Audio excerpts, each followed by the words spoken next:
great pleasure to introduce to you. I have Matt Flood. He is from the band Caskets. He is the vocalist of said band. They have just released their debut album, Lost Souls, via Sharptone Records. And he's here with me now. So welcome, Matt. Thanks for having me, dude. How are you doing? You all right? Yeah, I'm good. I'm good. It's probably Cool. one of the most professional intros I've done in a while. That was all good. I got all the bits in. It's really good. Nailed it, dude. You nailed it. Yeah. Well, let's see how it comes off in post editing. See if I can cut that out. But yeah, no. Welcome to the show, man. It's been oh god, when did I first get this sort? It was like a couple of months ago, I think it was, before the album. Yeah. So, Yeah. But obviously it's out now, so we can talk about it as it's real. Not that it's kind of coming out or it's out in 3 months. I've heard it, no one else has, kind of thing. But I was fortunate enough to get a pre-copy of it, and I have been playing it quite solidly. It's been in my rotation for at least the last month and a half or so. I just like have select albums that I have on rotation in my studio or at work, and yours is one of them. I really liked it. I really like it. Appreciate it. Yeah. Oh, that's no problem. It's all good. So I mean, it came out in August, which is last month. Yeah, it's been out a month now. Yeah. So obviously for your first album, very exciting. You know, years of sort of work has led up to that point. Yeah. Which is what my main notes were about normally, but so we will get onto that in a moment. But actually, yeah, let's just do this. What if you like, before we get into the album itself, because we've bigged it up a little bit there, got some people sort of ready to hear a bit about it.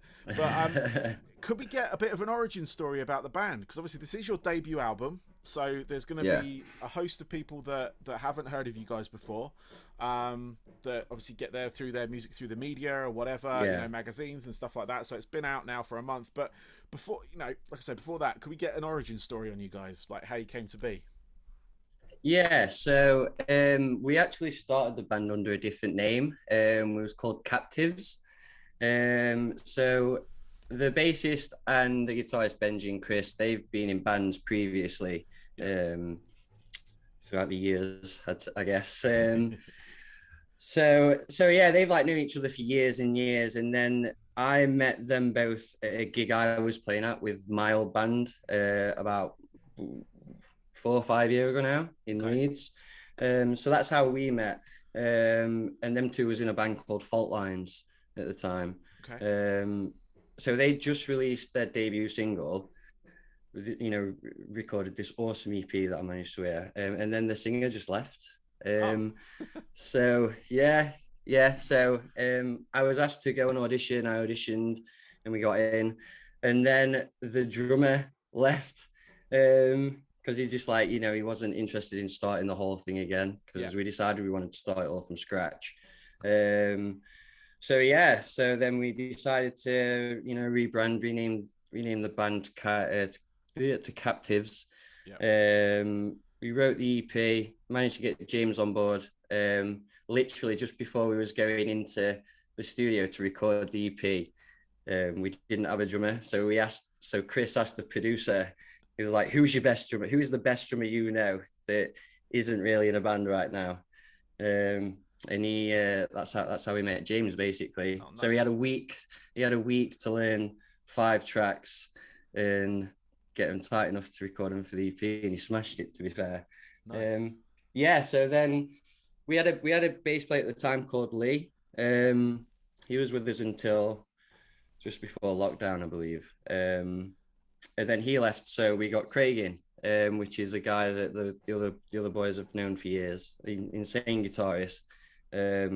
So then we got Craig in, and that's that really. We released our debut EP September 2000. No, we released our first song September 2018. EP March 2019, and we just released our debut album. Nice. That's all good. It's always good to hear the sort of like inner workings of a band when they form, of other bands falling out, drummers disappearing, and then suddenly reappearing, or whatever, and like you find random like person you would never probably have met otherwise, and they end up being in the band and all that kind of stuff. It's really cool. I like that. It's so good. It's fallen together quite nicely. Nice, excellent, excellent. And obviously during that time, we've had a little blip in the world, um, to put it lightly. But how did that play into your guys' sort of like? Because obviously, you know, you released an EP in like say 2019. So at that point, you're probably getting up, playing shows, breaking out the sort of like local areas and whatnot, and hitting more national areas and stuff like that. So for a band of your sort of stature at the time, how has this time been? Like, obviously you've got your album together, which is fantastic.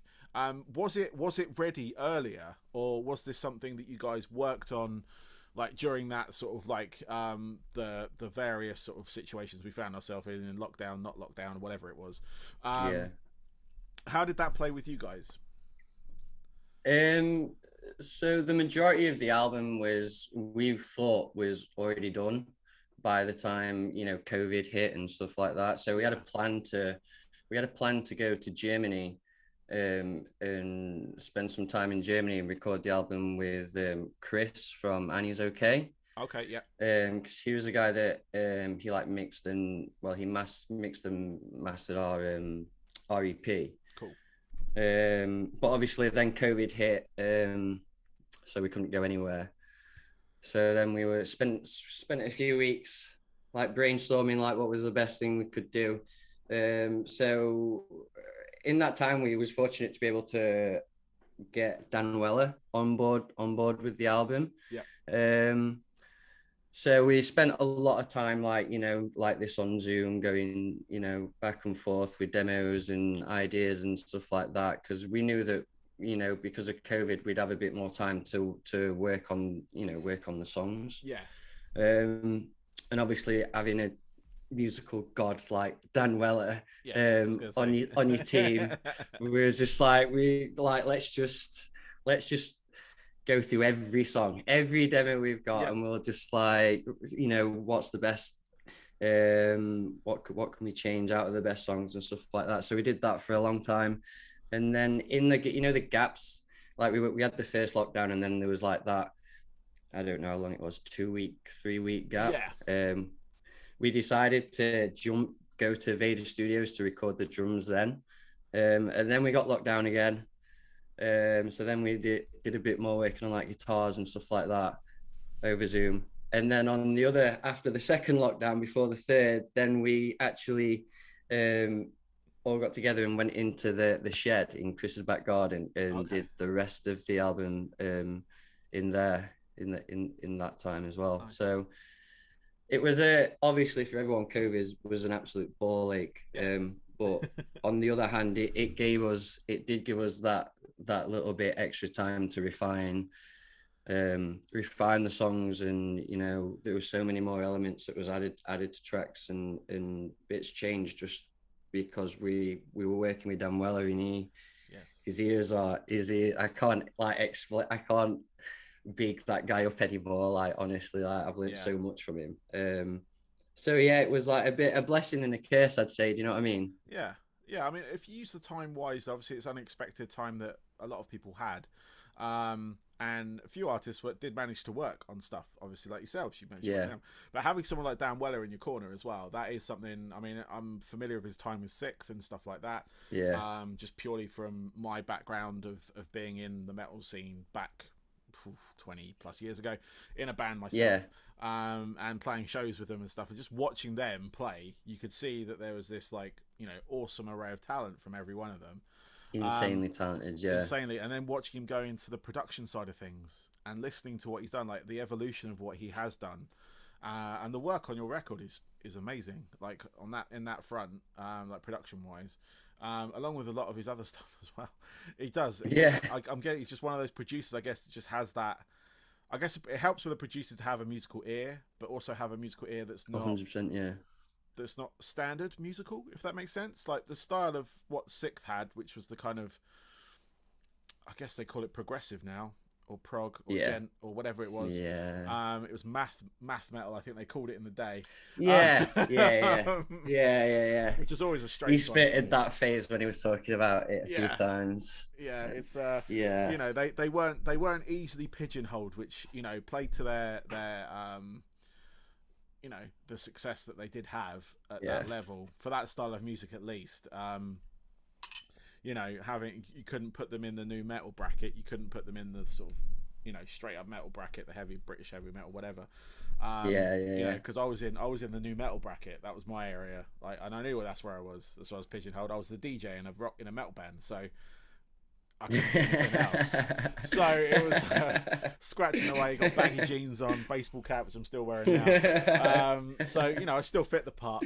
But yeah, no, they kind of defied a lot of genres and stuff. And he's taking that to the production side of things. Must be, you know, it must be like going into like a studio with one of the classic musicians, if you will, from like Yes or Genesis or something like that. You know, it's got that musical kind of like ether around them, and it's not just you know.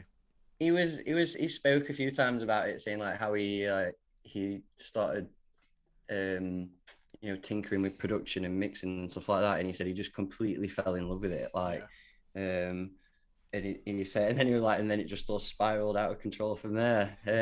But it's also nice to hear people talk about music and about what they do with so much passion. Do you know what I mean? Yeah. Because he has so much passion for what he does. So it's like, it's very inspiring. Yeah, definitely. Well, let's get talking about the album now. Like I already mentioned. Yeah, sure. Called Lost Souls. It is out now, so anyone that's listening, watching, whatever they're doing with this, pause this, go stream it, go, you know, listen to it somewhere. It's on everything, I would assume. Give it a go. If you like it, buy something. Buy a CD, buy the MP3s, go to Bandcamp, all that kind of good stuff. I always advocate people to do that, especially on Bandcamp Friday. So if this does fall on a Bandcamp Friday, go for it, because this thing gets released on Fridays, so you know. We'll see. Wipe it up. Yeah, exactly. Get rid of this conversation and go that. But yeah, no, I love some of the tracks. You got Lost in Echoes, you got oh god, it's Drowned in Emotion. That was a good one. Nothing to Hide as well, I think was one of them. Just trying to rattle them off the top of my head. I'm not looking at a list. No, you're good, man. Yeah, no, I mean, like I said, I've had this album on, so I've managed to sort of memorize some of the track names and stuff, which is really good. But no, some absolute fantastic songs on there. Could you tell us a bit about some of those songs, just the ones I mentioned, like Lost in Echoes and Drowned in Emotion, like just give people a taste of what they would expect from it? Yeah, so a lot of people have described it as a bit of an emotional roller coaster. It's quite, I'd like to say, like it's quite deep in meaning. There's a lot. It's very like the lyrics are very emotional. I'd like to say the music's very, very big, but also there's a lot of technical parts in there. A few touches upon a bit of metalcore in parts, but yeah, mainly it's just an emotional roller coaster. There's a lot of stories and experiences from ourselves, from our past and stuff like that. So a lot of, you know, a lot of hearts gone into the album. We pride ourselves in the fact that we all have a big hand in everything that's done musically. So it's like, I don't just do vocals and James just does drums. Do you know what I mean? Like, there's some of James's lyrics on the album. Do you know what I mean? And stuff like that. So yeah, it's a very real and I'd say emotionally raw record. But there's a few like surprising elements, like 80s sort of synthwavy sort of bits in songs as well. So yeah, there's a bit of variation. No, it definitely is. It does touch on a lot of genres, I guess, you know, in that respect. Like you say, there is that emotional sort of element to it, but there's also a heavier element. You've got that electronic bit running through it as well, which is something I love with my sort of like rock and metal music. If it incorporates electronic, be it like a synth wave, break beats, anything like that, it's something that I'm fully passionate about. I'm a sucker for like synthy like counter melodies. Do you know what I mean? Like just sat over the top, just little flowery Yeah, I just and love it. it Love makes all it. the difference. It really does. It Yeah. adds a total, like, just a totally different layer to the music. Mm. And it's something that is missed. Not everything needs it, but you know, if it had it there, you notice it and you think, oh yes. Yeah, Um, definitely. You don't want it to be missed. no, exactly. You don't want to Yeah. like. You can only listen to this if you've got the vinyl. You know. Yeah. Yeah. I shouldn't knock vinyl. I've got a whole stack of it right next to me right here. I got Dude. my turntables right there. I met someone the other day that talked just like that. You could only hear this synthesizer or this instrument on the Oh, vinyl. really? I'm like, really? Oh. And you've got lossless sound on everything now, and you just kind of like, I can hear Yeah. it now. It's fine. I can hear it. I mean, I love vinyl. Don't get me wrong. There is a love for that, and I love the sort of format and everything. But yeah, just sort of when it's a little bit It's of nostalgic, like, innit? yeah. But there's a little bit of that. You could only hear this frequency on this, and I'm like, no, that's all right. Really? All good here. All good here. But yeah, the album's out. Like I say, the album's out now. I'm gonna advertise it again for you. It's on Sharptone Records. Thank you. How did the Sharptone relationship come about? Because I mean, obviously, I've spoken to a few Sharptone artists now, and they've got quite a varied bunch, if you will. They're not all straight up metal, not all straight up rock. I had oh god, what was it? Synthwave, I think it was, or something from them. But I've had Don Broco, stuff like that. Some of their sort of like bigger names on there. But how did that relationship come about with you guys? So it's so surreal, mate. I still can't believe we're actually signed to Sharptone Records. It's ridiculous. But yeah, so we actually did an industry we did like an industry show down in London. Yeah. In like December 2018, I think. Oh, okay. Like personally, like we weren't ready to do something like that. Like, I don't think we were anyway. But we did it anyway. Yeah. And a few labels come down and booking agents and stuff like that. Yeah. And that's basically where we made first contact with Sharptone. But I mean, like signing a record label, it can be like a really long process. Do you know what I mean? So there's a lot of back and forth about, obviously, about legal stuff and stuff like that. But I personally think like they wanted to see like how we progressed through our touring period before anything got serious. Do you know what I mean? Because like we'd not done like a tour or anything before we did that industry gig, not like a full length tour anyway. So yeah, and then like I said, it was just a lot of back and forth for a long time, and we ended up signing the contract a while before we announced it, so we had to keep it quiet for a while. Do you know what I mean? Nice, and that was really, really hard. Really, really hard. I was walking around for days with this massive grin on my face. Like, are you smiling at it? It was like, I really want to tell you, but I can't. So don't ask me again. Yeah, don't jinx it till they announce it, you know. Yeah, but yeah, we're absolutely blessed, mate, to be in the position that we're in. Do you know what I mean? Like being in my heart and in my head, I'm still like a little 15-year-old kid when it comes to music. Do you know what I mean? Like the way you still like look up to bands and stuff like that. So yeah. So like I'm really, really honored to be like in this position. Nice. And it's partly thanks to Sharptone. Do you know what I mean? They're like, it's like this amazing little family. Everyone's always talking to everyone. Do you know what I mean? And there's loads of buzz all the time. So yeah, we're honored, man. We're really blessed. The fact that I think they've seen something in us that we're worth taking a punt on. So yeah, we're blessed, mate.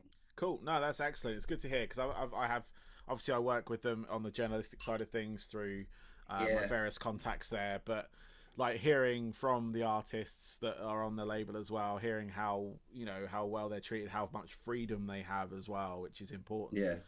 Especially for a label that does have major acts on there, as well as being associated with what I would call a major label. I don't know if it technically is or not, but you know, Nuclear Blast and all that kind of stuff, which is a huge metal label generally.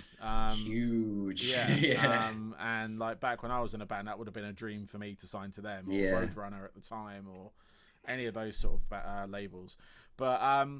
But yeah, no, it's nice to hear that Sharptone, and anyone that I've spoken to at Sharptone as well, have been absolutely amazing. Like, they are. They really are. They go, really they go above and beyond. Like, do you know what I mean? Whenever we need anything from them or need any help from them, they're there like that straight away. Like, you couldn't ask for anything more. No, exactly. That's all good. So, what have you guys got planned? I know you have a tour, or you're about you have a tour coming up, right? Still. Or is it still kind of, I'm never sure anymore. No, it's fine. So today, earlier today, we was in Normandy. Like, I had to announce that the EU shows have been postponed. Okay. Until next year now, but the UK dates are still going ahead. Okay. So that starts October 20th. October 20th. And tickets have nearly sold out now, so cool. Who's that with? So that's with Normandy and 1,000 Below. Cool. Absolutely insane band. So if you've not listened to them, definitely go and check them out. Normandy, I would highly recommend. I've not had them on the show or anything, but I've been sent their music, and it is great. They're incredible, mate. Totally out of nowhere. I actually, as well. I saw them at Slam Dunk the other weekend as well. And they were insane. Like, really, really good. Really good. Well, that's shaping up to be a good tour. So it starts on October the 20th. All the UK dates, they're on your website, on your socials, all that kind of good stuff. So people can go there and have a look, or even the Normandy website if they want to go there, if they're fans of Normandy. But if they're fans of Normandy, they're going to be seeing you. So, surprise. No, but that's really cool. It's a shame that the EU dates had to be postponed, but obviously it is what it is at the moment. I'm kind of like, I'm back. Like, I did a lot of these during lockdown, so there are no tour dates at all. And now it's kind of like I'm like having them on. We've announced dates, great, and then like 2 weeks later, we've had to postpone them. And they're like European or US dates or whatever. So it's nice to hear the UK one's still going ahead, because I've got tickets for stuff in October, so I'm going to be going to see that. Nice. I'm going to try and come see you guys. I've got to work out my diary and stuff like that, because I want to come see you guys. I want to come see Normandy as well, to be perfectly honest with you. But if we can get 2 in 1, that'd be cool. It makes sense. But yeah, try and get those. Try and get to those some of those dates. I'm down south, so we'll see what I can make at that point. So, but yeah, I've got a couple of questions left for you, if that's all right, and I'll let you get on with the rest of your day. Yeah, for sure, dude. For sure. So, fire away. What I've got basically, these are my sort of like standard ending questions, if you will, for my podcast. Okay. But first one I want to find out is your top 3 most pivotal albums. So I'm not talking about top 3 albums like, most people it's Nevermind, Black Album, and Revolver, Beatles, whatever. What are your 3 most pivotal? So the one that made you want to, or really inspired you to say, to sing, to pick up the microphone, want to be a musician, that sort of pivotal one. They don't have to be the best album, it would be the one that goes, that was the one, It would be Linkin Park, Hybrid Theory. Nice. Cool. 100%. It was the first album I ever heard that made me take a proper notice of music. Do you know what I mean? Like, before that, I was a little sports kid. Do you know what I mean? I loved football and, you know what I mean, anything sport. And then I had Hybrid Theory and Chester's Voice, and that was it. That was the start of my journey. I'm gonna be honest, like I've said this before on my show before, but with that album, when it came out, I was very much in the camp of like, I was too cool for school. I was a bit of a dick when it came to music. Like, I totally it was the sort of like, I'd say death rattle of nu metal, because at the time we had like Linkin obviously Linkin Park coming through, but like before that we had like the hitters, the Korn, Deftones, Incubus, that sort of trilogy of nu metal, along with a few of the other bands coming through at that point. But then there came this wave of like newer bands, so and they weren't for me at the time. They weren't for me. So Linkin Park at the time should have spoke to me, you know, at the time not so much. Papa Roach were another one. Disturbed. Those sort of like that sort of run of bands. It was like the end of nu metal. It became too commercial. Too commercial. You know what I mean? I've since obviously changed my tune completely, and not because Chester passed away. It was like being a club DJ, like rock clubs and stuff like that. You hear these songs no matter whether you like them or not. And you sort of realize when you sit down and listen to these songs, like it makes a lot of people want to dance. It was the gateway band for a lot of people, obviously like yourself. I've had Avril Lavigne mentioned so many times on this podcast as well as being that gateway into rock music. So it's just having those pop elements, which I've never shied away from, because I love sort of like 80s sort of music and stuff like that. And I've always, like, when I've written music, I've always had that sort of pop sensibility with it, you know, structure, repetition, and stuff like that. So I'm not like, again, but it was just sort of, just I'm not scared to admit it now at all that I back then I was just being a dick. So but since then, because I had a DJ as well, and I was like, what the hell were you doing? You were a DJ as well in a metal band, and like they were fighting that corner, and they worked with like Executioners and all that kind of stuff, and Dust Brothers and all the people that you love, and you still were a dick. But I saw them live so many times as well as support bands for the likes of Deftones and stuff like that. They played at London Docklands Arena, which is like just a big shed basically. But it was like Deftones, Linkin Park, and I want to say Disturbed, I think, were on that bill. And that was when they were like tiny, you know, new band just coming through. And Deftones were just released White Pony. I think it was around that time. So no way, that's crazy. That's crazy. And I think I saw them at the Astoria as well in London. So I saw them so many times. Like and that's a line. I was just being I was just being like. Anyway, I saw them live, so it wasn't like I missed out on them or anything. But no, that's a fantastic shout, Hybrid Theory. So any others you could think of, like another two or so? I'd say Fight Star. Oh my god, I can't believe I forgot the name of the album. The first one, like Grand Unification. Yeah. That's it. Yeah. I'm absolutely mad on Charlie Simpson as well. Like, I just love his voice. So you're a Busted fan. So I was, man. Yeah, definitely.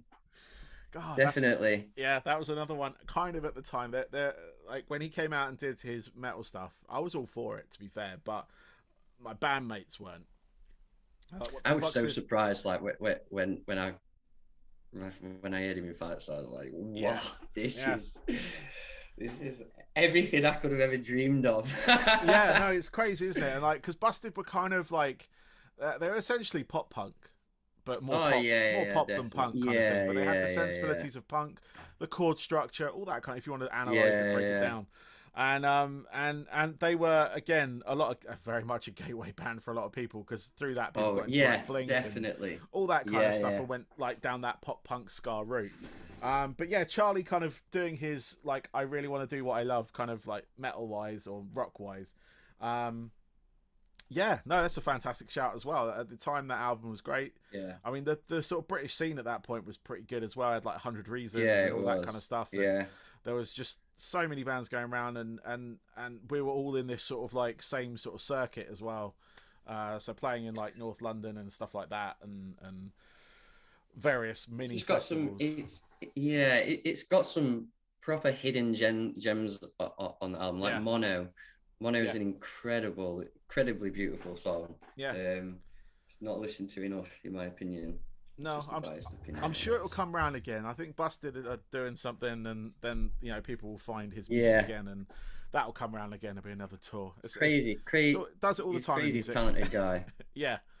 And it's fun really seeing talented, it. Man. It's fun seeing it, like being a smash hits pole winners party, and then playing at some shed venue in. In fact, Fight Star were one of the first bands I ever saw live, and it was at it was in Mansfield. Oh the wow. intake club. The intake club. Like Wow. the yeah. We are the ocean. Yeah. We are the ocean. You were with them as well. Yeah. Was it Oh, We it's Are the crazy. Ocean? Yeah. It's Looking crazy back to now, think because that's they were like nuts. massive. They were mobbed everywhere as like, you know, teen Yeah, idols. proper. And then seeing that, and then it's just like, what the hell are you doing here, man? You should be living that Yeah, like, you life. do not belong here. I You don't respect you want to belong come here. down and do what you want to do, but Yeah. I think that's one of the reasons why I have so much like admiration for him as well. Like you can yeah, tell he does it because he loves it. Do you know what I mean? Like, yeah, yeah. It wasn't like it was a commercial yeah, effort because yeah, you know he already had that. It wasn't you know yeah, it wasn't suddenly he was doing that and then he joined Busted. It was like yeah, it was the other way. So it was no, so that's a yeah. solid shout that one. I'm gonna Really go good back and album. listen to Yeah, that man. one because I haven't listened to that in Yeah, a man. while. I don't blame you, dude. And one more, if you think of one. Um, there's one. Well, no, I'll not tell you what I've been listening. Probably, I'd say "Funeral for a Friend." Ah, Hours. nice. Yes. Yeah. That was definitely like one of the probably the album that sent me into a full-on emo phase. Yeah. Did you get the haircut as well? Oh, dude, it's still there, mate. Oh, okay. It's still there. Mine's just I'm not covering. joking. Mine's covering the lack of hair. So I lost all mine early on, so I can't even do that. But no, Funeral for a Friend, absolutely monumental band. Yes. I followed them from again another one I followed from tiny venues to them playing the huge sort of like London venues, big festivals. Yeah, man, they were playing some proper big shows at like at their peak back in the day, Yeah, weren't they? no, they definitely were. It's good to see him doing. It's good to see him doing like so well at the minute as well. Yeah, that's like, what I was going to say because obviously you're at Slam Dunk, so you just saw their performance there. So it's good to see them kind of like still doing bits and bobs. I remember like back on my sort of journalistic side of things, like before my band kind of picked up, I went to interview them in person when we used to do that. But I went into London and I went to the Sanctuary offices, which were, at the time I don't know if they still exist as a booking company or management company, but they used to look after like Iron Maiden, Celine Dion, all the big acts. And you walk into that building and you just got gold and platinum albums down the wall of all these huge bands. It was super intimidating because it's like the first time I've been kind of I like, can imagine. I was like, how old was I? I must have been like 19, 20. So It felt like proper out your depth. Yeah. So I'm walking over with a tiny little dictaphone, a notepad, and a list of stupid questions to ask them for my piddly little fanzine online. And it was crazy because I think at that point they just signed to Warner Brothers. So it was like they probably just come. The ink was still drying as I was speaking. And it was just kind of like you just signed a major label, and it was just a weird. The interview wasn't weird. They're really nice guys, and I've stayed in touch with them since. So it's sort of it's been a funny journey watching it. But yeah, just like like their first album, the EP to be fair, the 4 Ways to Scream Your Name and Casually Dressed, the album. Fantastic. I've still got the CDs in my CD thing somewhere, the demos. So no way. Yeah, they're like it's absolutely brilliant. Love that band. And I was glad, like I said, I was glad to see him on Slam Dunk. And hopefully they'll throw some shows together because 100 Reasons just have. They're going to be doing, I think, something next year, which is going to be cool with Hell Is for Heroes to celebrate, I think, the 20th anniversary of their first album. It's cool at the minute, man. There seems to be like quite a few bands like coming coming back to the scene. Yeah, classic acts. I guess. Yeah. Like bands reforming and going at it again. Like, yeah, you got bands like I think they played Slam Dunk, and they were at Slam Dunk. Yeah. Yeah, I remember when they had their huge hits. Like they had the huge hit with Nothing and. Huge tune. Yeah, it was all over the radio at the time. I remember seeing them at Reading Festival. That track Today in the clubs, to be fair, still gets people going. So Oh yeah, I bet. it's I bet. but it's nice seeing them back, like seeing them do. I haven't been able to catch Yeah. them live yet, but I'm hoping to at some point. As long as they keep playing, it should be all right. Yeah, yeah. But no, it Keep is nice seeing playing. Keep going. bands from back then sort of coming back and doing their thing. But I've seen a lot of them support a lot of new bands as well, like bringing them on tour with them, which is fantastic. So hopefully you'll jump on one of them. You never know. You get lucky. Hopefully. Oh my god, that'd be insane. That'd be insane. Just be fangirling all the time. Oh, totally. Yeah, I know. Yeah, totally. Well, those are three absolutely brilliant albums. I'm definitely going to go back and listen to the Fight Style one, and Funeral for a Friend. Actually, Hybrid Theory. Actually, I listened to recently. So, nice. Getting me back in, trying to get back in. I apologise to anyone, that I was a douche to back then. But my final question, my final question for you is, what are your hobbies away from music? So when you're not doing anything Caskets wise, you're not promoting the album, you're not writing for it or anything like that. What are your things away from that?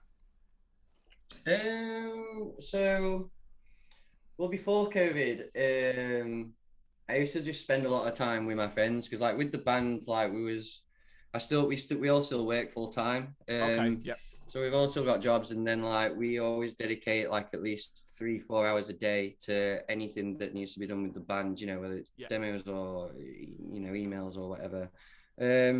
So then normally I just spend a lot of time with my friends and my family. Like I used to go out for maybe too many beers with my dad. But since then, obviously with the album and stuff, we've been practicing a lot and stuff like that. Cool. But yeah, I don't know, man. I'm a pretty boring guy, to be fair. Right. I just like to chill and spend time with my family and stuff like that. We all live like really far apart and stuff, so we don't get to see each other like that much. So when we do, we normally spend like a week with each other and stuff like that. That's cool. But yeah, me and the boys get together occasionally, go out, play like go out and play what's it called, mini golf, and go out and do stupid stuff like that. Nice. But yeah, just live a pretty cool, nice, normal, boring life. No, that's good. That's good. If that's what you want to do, then do it. It doesn't matter what you do. To be fair, it's just I've got plans to do some other stuff. I want to get into like well, we've got a lot of plans to do with the band. So there's a lot of work to start on that. Yeah, I can't really say about it at the minute, so that's going to take up a lot of my time. But yeah, cool. Not much, mate. Well, that's all right. Well, Matt, thank you very much, man. I really appreciate the time having me, dude, and all that kind of good stuff. Good luck with the album. Hopefully it carries you further. It. Good luck with the tour next month as well. And yeah, thank you. Thanks, dude. Thanks, Toby, man. I appreciate you giving me your time, dude. Yeah, no worries. You have a fantastic rest of your day, all right? And you, man. Take it easy. Bye-bye.